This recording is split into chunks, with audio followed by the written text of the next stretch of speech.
Hey y'all, it's your girl Missniecytv, and I'm here to do a review for The Shy Season 6, Episode 12. The episode starts off with Tiffany at a cigar lounge with Duda and Bianca, and she's packaging up some cigars so that they could be sold. When Tiffany looks over at them, she looks at them with pure disgust, like, I hope my money and the things that I'm investing in isn't. Brittany comes over to Pastor Stanley's house to visit Bakari, and they wind up talking, and Bakari tells her that he's writing a book, and she's like, what are you writing a book about? Brittany's like, so you gonna talk about your life? You mean our life? She's like, so you gonna tell him what happened with you in foster care? Bakari's like, I might. Then she asked him, is he gonna talk about the fact that you killed the person that killed Cooley? And he's like, I'm not gonna mention no name. Brittany's like, who's gonna read it? Bakari's like, I don't know, I might not publish it. Brittany's like, I hope the feds don't read it. Bakari is completely over here talking down on his dream. So he's like, how's the music coming? She's like, good, Jim is my manager now. He's like, I know, Jake told me that you bought her a spot. Bakari asked the same question everybody else wanted to know. How'd you go from homeless to having all this money? She's like, I also had to make a way because you wasn't offering me a place to stay. Bakari's like, I couldn't because you wasn't going to come up in here and mess up my stuff. Brittany's like, you ain't got to worry about me, I can fend for myself. Bakari's like, the same way you was doing it when we were kids. Brittany's like, look, I'm sorry I didn't come back for you when we were kids, but I'm here now. Bakari's like, it's not your fault. Bakari goes to visit Professor Gardner and he lets him know that he's been writing stuff down in the journal, but he transferred it to his notes app. Professor Gardner basically tells Bakari that he needs a laptop because the way that he's writing in his note app is not good and he needs to inject some punctuation. Professor Gardner's like, if you want to take this writing seriously, you have to invest in a laptop. Bakari's like, I don't have one. He's like, well, I think it's time that you should invest. Tiffany and Emmett have a conversation and Emmett tells her that Duda wants Alicia dead and Tiffany's like, you can't kill my man's mom. Emmett's like, I gotta kill her or Duda's gonna kill me, but I don't want to kill nobody. What I actually want to do is I want to go tell her that Duda wants to kill her. Tiffany's like, what good would that do you? Because if you tell her, she might kill you. Emmett's like, she probably won't because she'll be grateful. There's two things that Tiffany said smart out this conversation that she's like, did you talk to Keisha about it? Emmett's like, yeah.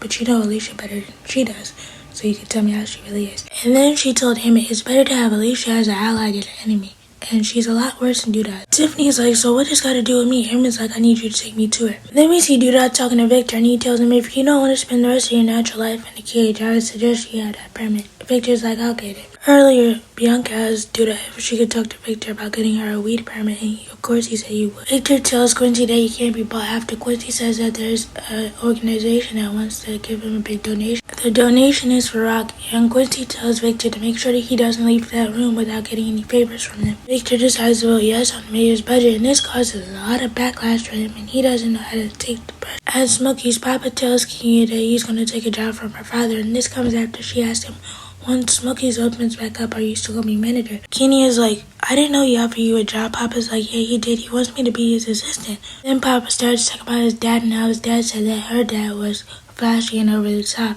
And Kenya's like, your dad said that. Kenya calls Papa a hypocrite and she's like, how could your dad be right about me but not be right about my dad? Kenya's like, be careful.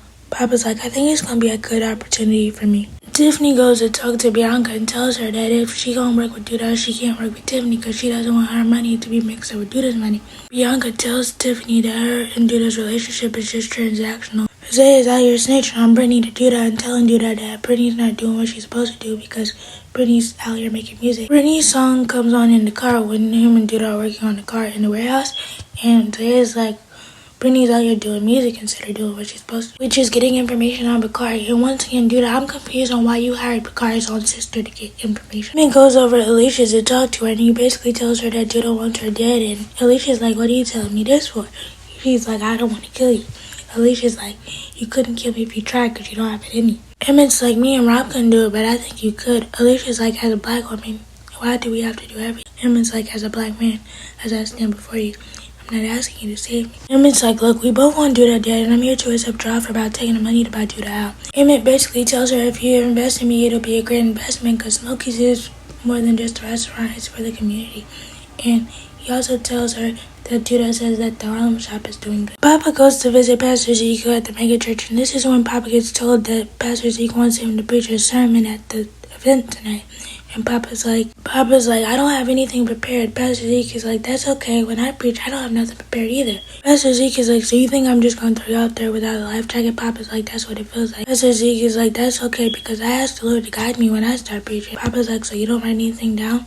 Pastor Zeke is like, I'm the Jay-Z of all pastors. I don't write anything down. Pastor Zeke is like, all I ask for is that the Lord give me the right words to say and to make my harvest abundant. Papa's like, your harvest? Do you mean your congregation? Over at the office, Victor is still dealing with the stuff that the people are saying about him, and they're standing outside his office door chanting like he's a traitor and all this other. Bianca's like, are you okay? Victor's like, don't pretend to care now. Can you just get your permit and go? Bianca's like, I'm not pretending. But you need to think of this as a transaction. Whatever you do for people, make sure that they can do it for you. Victor's like, I just did something for you, so what can you do for me? Bianca's like, what do you want? Victor's like, I want people to stop hating me. Bianca's like, I can't do that, but I can make sure to tell people that you help me in my time of need. Victor's like, what is that gonna do for me? Bianca's like, word of mouth goes a long way. Right, Darnell's, we see him having a conversation with Rashad, and he offers Rashad a job, and Rashad is like, I can't take it. Darnell's like, why? He's like, I'm working for Alicia now as head of her security. Darnell's like, what exactly are you securing? Because last time Darnell and Rashad and Alicia were together, he saw that Alicia and Rashad were flirting with each other, and then Rashad tells Darnell that Alicia gave him the jacket that he's wearing. Darnell tells Rashad to check the jacket for any cocaine or any type of drugs because he's wearing a nigga's hand-me-downs, and Rashad is like, Alicia wouldn't do that. She's a respectable businesswoman. And Darnell's like, yeah, she may run a business, but I don't know if it's respect. Rashad, everybody's trying to warn you that Alicia's not that good as you think she is, but you're not taking the hints. You want to be Stevie Wonder to the BS. So whatever happens to you is your fault because you don't want to listen to nobody. Duda goes to the cigar bar to give Bianca some flowers, but she's not there, so Tiffany's there. So he asks Tiffany to give her the flowers. Duda's really there to check on Rob. And Tiffany's like, don't ask about me and my family and stay away from us. And Duda's like, I can't do that because technically we're in business together. Tiffany's like, not for long. And then Tiffany's like, Bianca told me that you and her relationship are just transactional. You can tell that Duda is really hurt by what Tiffany said because he really liked Bianca. Over at the hospital, we see Emmett, Keisha, and Little Ronnie there because Little Ronnie's sick and the doctors can't figure out what's wrong with him. They want to do some genetic testing, so they ask Keisha, is there any genetic diseases in his family? And Emmett's like, I'm not his father. So Keisha's like, well, I'm gonna need to figure out who his biological father is. Coincidentally, when they ask who the biological father is, Nuck shows up at the door. And I have a theory, but I don't know if it's correct. Just say that Keisha's gonna have to relive this trauma trying to find Little Ronnie's father. Speaking of Nuck and Duda show up at the hospital to ask Emmett why isn't Alicia dead yet. And Emmett's like, how do you know I was leaving? It's like, right now is not the right time. Our son is sick.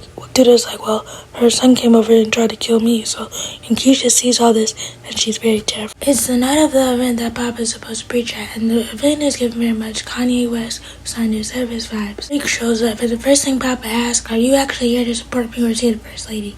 Jake is like, I'm here to do both. Papa goes up there and he talks about how inspiring Pastor Zeke is to him and how his life has changed since his father's passed away and how Pastor Zeke has been a great mentor to him so far. And of course, Pastor Zeke had to bring something about financial into the equation from the audience. Papa, if this doesn't tell you that this man is crooked as two left shoes, then I don't know what to tell you. Tiffany and Bianca talk of her business proposition with Eric Gold and Bianca's Cigar Lounge and how they could collaborate. Tiffany will get 5 bands for each box. That's when Alicia walks up and she's like, this smells like a whole bunch of reefer. And Bianca's like, this is not just a solid car bar. Nuck is hounding Tiffany for his cut. And she's like, how much longer do we gotta do this? Nuck is like, as long as you want Rob to stay alive. That's when Alicia walks up and she's like, I heard you made a deal with my son. Deals can be renegotiated. Nuck is like, this one can't. Jake wants a meeting with the first lady to bring her some shirts that she has for her. And she's like, you finished them on time. Jake is like, you see some price. The first lady's actually like, I'm not. Jake is like, well, let me know if you need anything else. And the first lady is like, I sure will. Nuck and Duda wind up pulling up on Brittany at the studio. And they're like, you shouldn't be here. You should be out there spying on your brother. And he's like, I do music and I like doing music, but I'm also doing it as a front just in case he starts to ask questions. Duda's like, I'm not paying you for nothing. I paid you 30 racks to spy on your brother, so go do it. He's like, okay, I will, but I got some intel for you. I know that he's writing a book. Duda's like, is he dropping names? Brittany's like, I told him not to. Brittany, I don't care if this man was paying $1 million to snitch on your brother. I would not do it, because that's not me. You never do. You're not supposed to tell on your family. Duda tells Brittany to make sure that Bakari finds a new hobby, because writing this book, and you can tell that you're just out for the money and you really don't care about your brother. Speaking of Bakari goes to Duda and brings him a card to try to get him fans for a laptop. And Duda was like, I heard about you writing a book. And Bakari's like, what? So Bakari's suspicions about Brittany are confirmed that he can't trust her. But Duda's like, I'll give you your fans when I want to give it. Keisha goes to Fatima to try to get some help about finding Little Ronnie's father so that they can get all the stuff done for the doctor with the genetic testing and stuff. Emmett told Keisha that Fatima has connections dealing with SA victims. She's definitely gonna have to take the skills that she learned in therapy and apply it to this situation, because she's definitely gonna have some time to go through. Duda pays Bianca after they have sex because of what Tiffany told him about Bianca's relationship with him just being transactional. Bianca's like, what is this for? Duda's like, I'm just completing our transaction. Over at Lena's, Lena gives Bakari a proposition. She's like, if you start working with Duda and you enroll in school, I can ask my mom if you could stay here with me, because she won't let you stay right now because you're a mess, but if you clean yourself up, she might. You can tell that Bakari is really thinking about taking Lena up on her offer. All I'm saying is that I hope Lena doesn't get pregnant. At this dinner party that Alicia's holding for this building that she was named after, Bianca confronts Tiffany about being messy and telling Duda that their relationship is just transactional, and she tells Tiffany that women with power don't do that. They don't go around creating mess. Speaking of Duda gets a gift from somebody on his car, and he's scared to open it, so he tells Zay to open it, and once he opens it, it says, this would look good on you in your casket. He pulls out a white tie, and I'm like, Alicia, you did that smoothly, and that white tie was crisp too, and it definitely would look good on him in his casket. Over at Rock, Victor tries to offer Rashad a nice paying job with benefits and everything, but Rashad said he can't take it because the reason he can't take it is because he's working with Alicia, and Victor tries to tell Rashad that Alicia's not good at news, and he's like, well, she's not doing anything to me. Rashad tries to go on this rant of, you're just mad that I'm working for myself and I'm actually doing good. Victor's like, no, I'm not. I'm just trying to help you. And I know that Alicia's not good business. Rashad walks out all mad, and this is when Fatima walks in to talk to Victor, and she's like, are you okay? Victor's like, why do I gotta be strong all the time? A lot of stuff are bothering me. And Fatima's like, you don't have to, but you shouldn't care about what other people say. As they're talking, the FBI walks in, and they're like, Victor, tell you're under the arrest for the murder of Quentin.